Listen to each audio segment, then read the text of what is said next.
Hi, welcome to Penny's Crafty Creations. Thanks for taking time out of your day to hang out, chit chat, craft, and create with me. Today is Watercolor Wednesday, and I just learned that it was a thing before I started doing it, and the host was Side Gig Crafts. So I'll link their channel down below because I want to give credit to who deserves the credit, and I didn't come up with Watercolor Wednesday. I thought I had, but I did not, and I want to give them credit. So Side Gig Crafts, her channel is amazing. You really should go check her channel out. And I thought I would share some more watercolor with you. And this time I'm going to use these brushes here. They are the water-filled ones. Now I got these ones from Temu. I think it was Temu. I can go back and check, and if I did get them from Temu, I will link that down below in the description box. So you get 2 sets of each, so they're different thicknesses on the brushes. So the red ones are a thinner one, then the greens are a little bit thicker, and then the blue one is the thickest one. And I'm okay with these ones. I just wish the caps were a little bit bigger. Like, I got this one from Hobby Lobby, and it's got that nice thin brush on there. And the difference between this one and these ones is the Hobby Lobby one has a cartridge on the inside. So I'll show you. It has like that cartridge that acts as like a pump for your water. And then the brush top fits perfectly, and it's got that little clip so you can clip it onto your work if you want to. And I just got these a little while ago, and they're watercolor marker set. It's 3-count water brush pens, 10-count watercolor markers. I have not really played around with these yet, but I'm going to explore them. They're dual tip. And I got them from Five Below, so it has a chisel on one end, and then that little like brush on the other, which are nice. And then it came with 3 water brushes. That's what I wanted to take out of there. So I haven't used these yet. I really love that it has that really nice thick one there, and it's a white Taklon, I think they called it. And they work the same way. You are supposed to be able to twist it off here. Supposed to be able to easily twist it off. Here we go. I was twisting the wrong way. And I use a chamber bottle like this to fill it. So you just push that in, and then you just squeeze your water into there. It's a little bit easier to do, I think.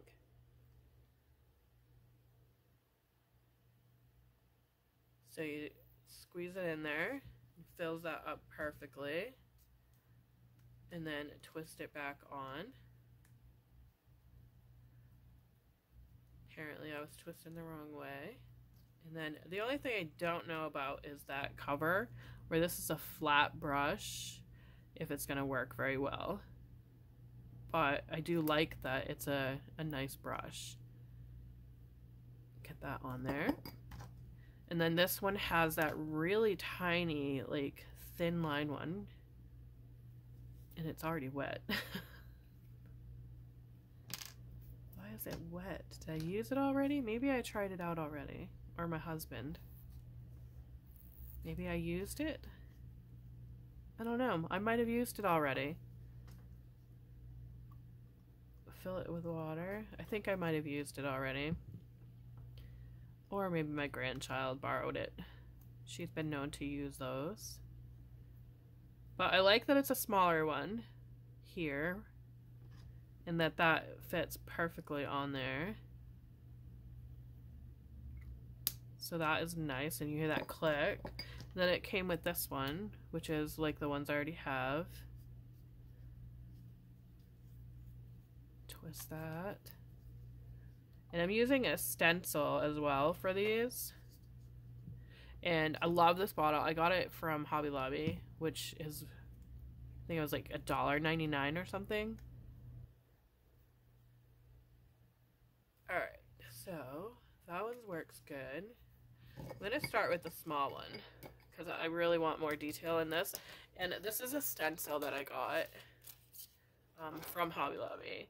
And I went through and added a little bit of detailing here and there with the pieces. I only have the one leaf because I'm going to use it for my mixed media. That's what I love about these. And I have some wipes handy for cleaning the brushes. So I'm going to be using my watercolors. As you can see, they are well loved. And get in there. So to do these, you just pop the top off and prime your brush like so, and then you tilt it and a little bit of water is going to come out, and that's what you want, just a little bit.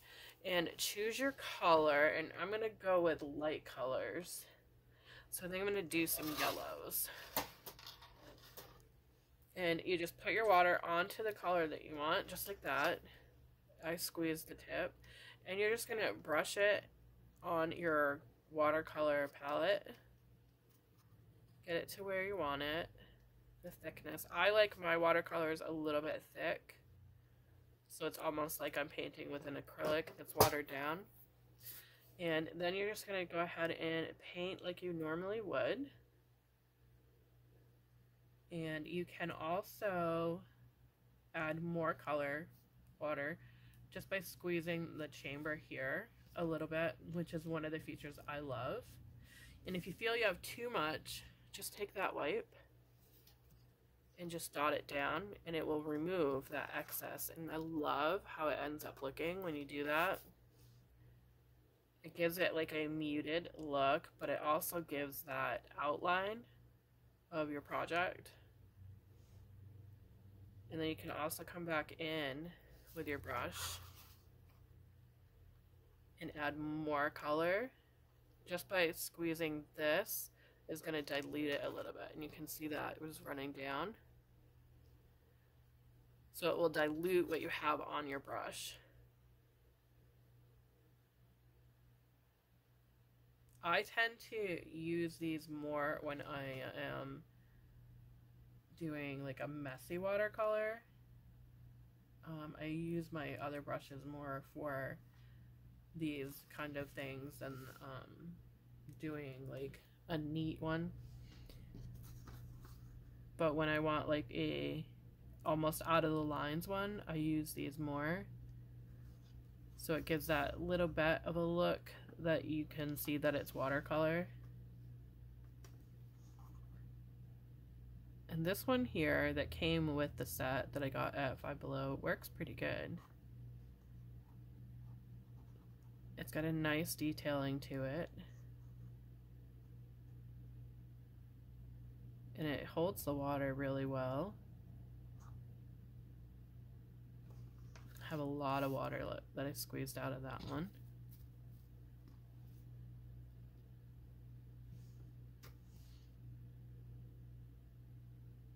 If you're like limited on space like I am, these brushes are perfect for doing this kind of work as well, because you're not having to keep a water thing on hand to clean your brushes. So what I do to clean the brush, because I have that yellow on there, to clean it, I just squeeze the water out through the brush, and you just keep wiping it until it comes clean, and then you can move on to your next color. Really nice feature of that as well. And then you just put your cover on, and I always store them upright like this. As you can see, they're up, all the brushes are pointing up. That way, if there's any leakage, because sometimes they can leak, you can have no water coming out, because all this is solid down here. So this is one of the brushes I got from Temu. It's a little dry. So I'm gonna get it a little bit wet by squeezing the chamber. And it's gonna reshape that brush, which is nice. So I think I'm going to do like an orange color for the next one. Or do I want pink? Yeah, we'll go orange. Let's go like a mid-orange. So again, I'm just taking and squeezing my brush as I get my watercolor palette.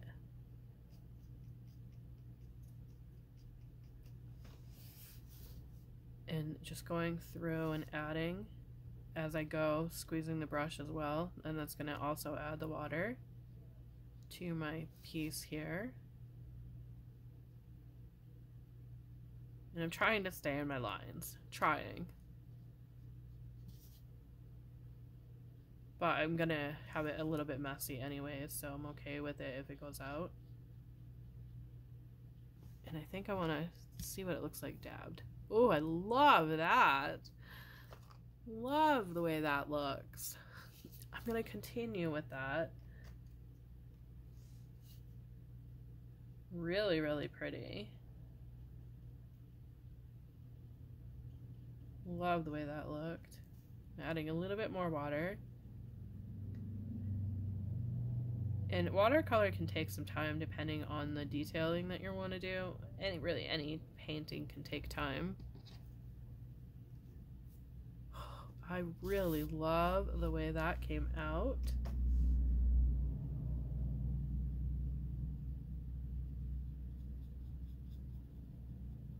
So I'm going to stop talking now, and I'm just going to go ahead and paint, and we can chat after.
Okay, so I'm going to leave it there for now. I am going to be using this with the Mixed Media Monday, so you will see it on Monday. I will take a picture and put it at the end so that you can check it out and see what it looks like when it's all done before I mix media it. Thanks for watching. Have a great day, and I'll see you in the next video.